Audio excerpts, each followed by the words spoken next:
Om Shri Sai Ram.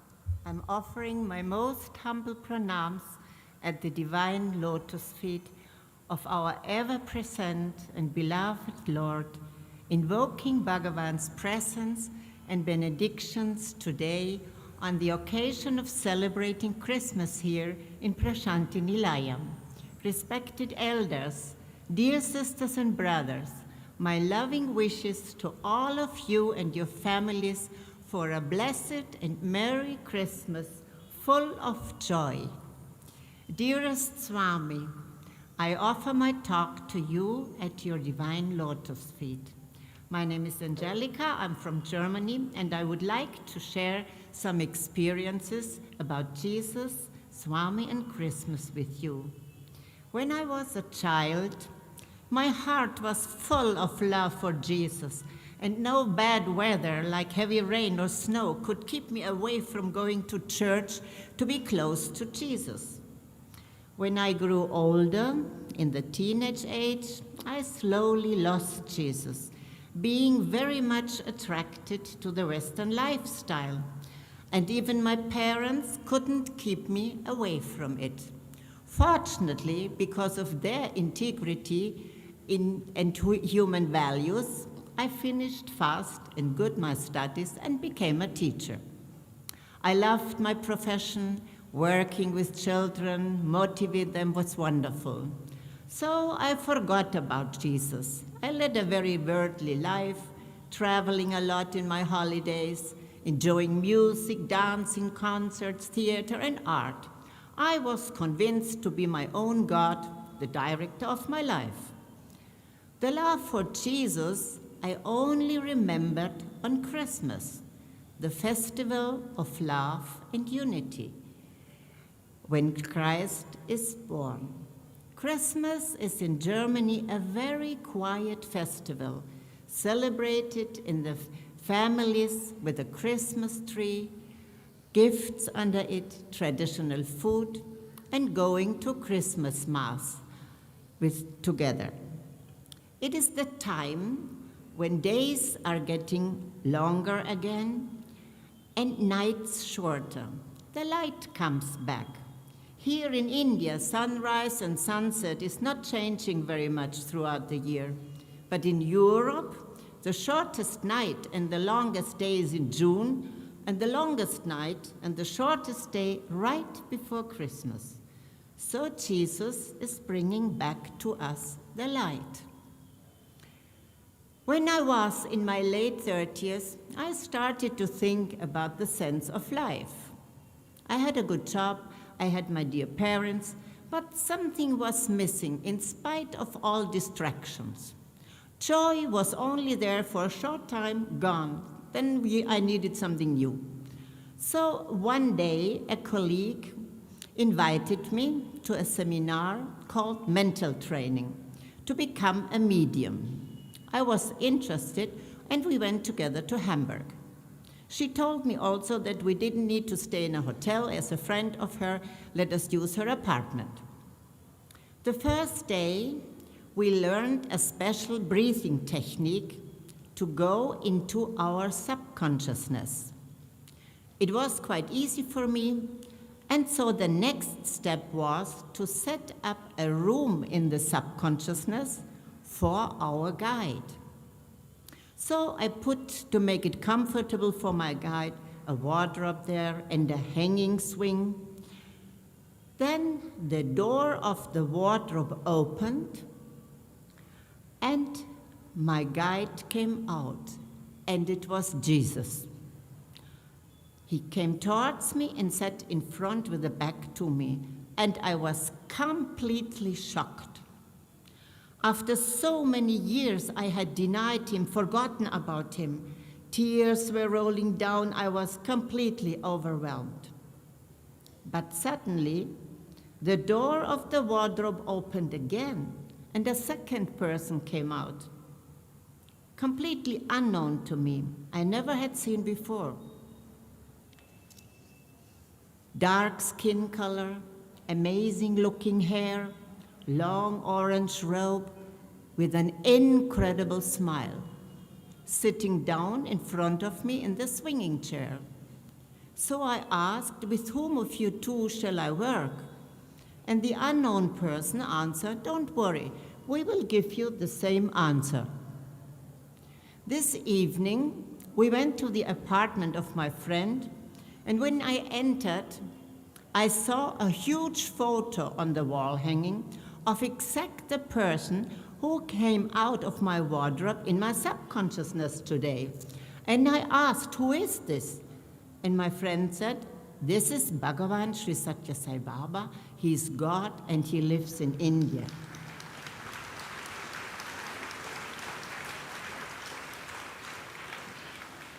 And I thought, she must be crazy. How could God live in India? This was in 1990.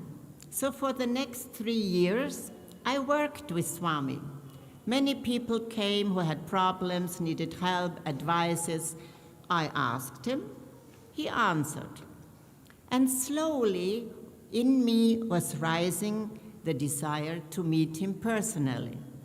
So in 1993, I asked him, can I come to India to meet you in my summer holidays? And he said, come. I told him, I don't like to go in an ashram, it's very strange for me. And he said, you can stay outside. So I got everything ready, went to India. Swami even showed me a hotel in Chitravati Road, and I was very excited to meet him. I knew the dress code, but I was late. I did not knowing that we had to line up, and I got a seat in the last corner over there. Swami came, he turned and looked exactly in that corner, in that direction, where I was sitting. And suddenly, I couldn't feel my body anymore.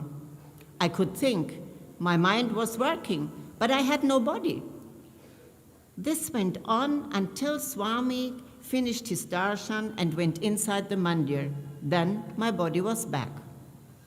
Next morning I woke up and my right eye was swollen, so I could not open it, but no pain. I went into the ashram asking somewhere for a pharmacy, showed him what my problem was, and he said, go get vibhuti, holy ash.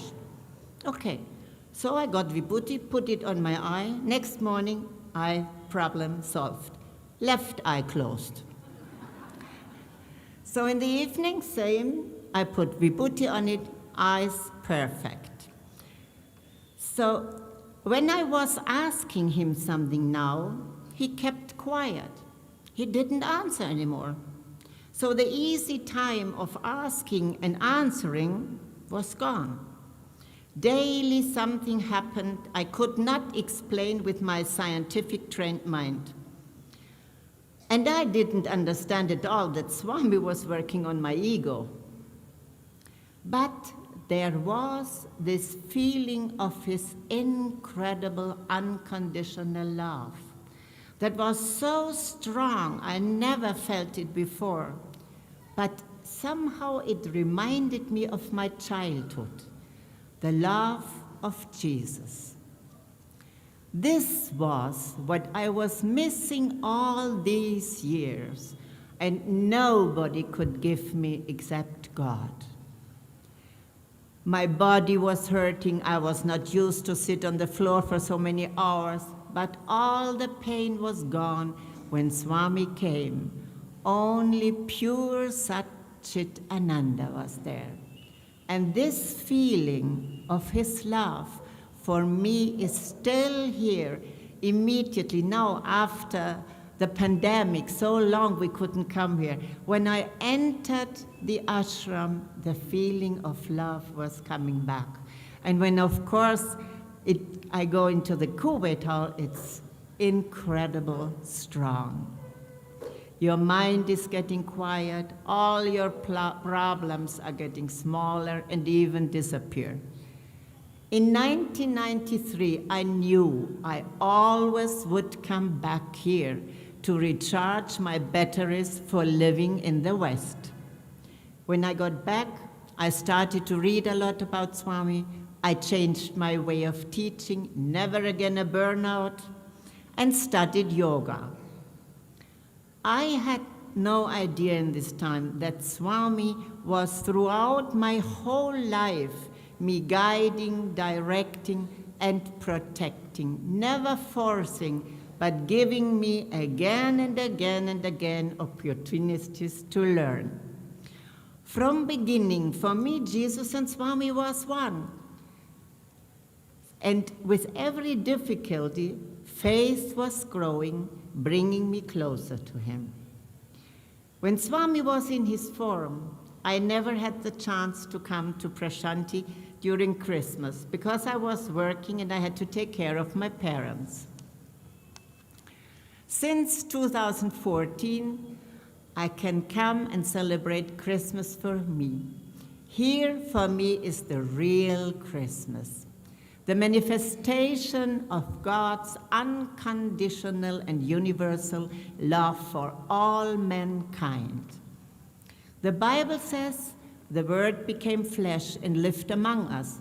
And isn't this exactly what Swami did? The invisible became visible and lived among us.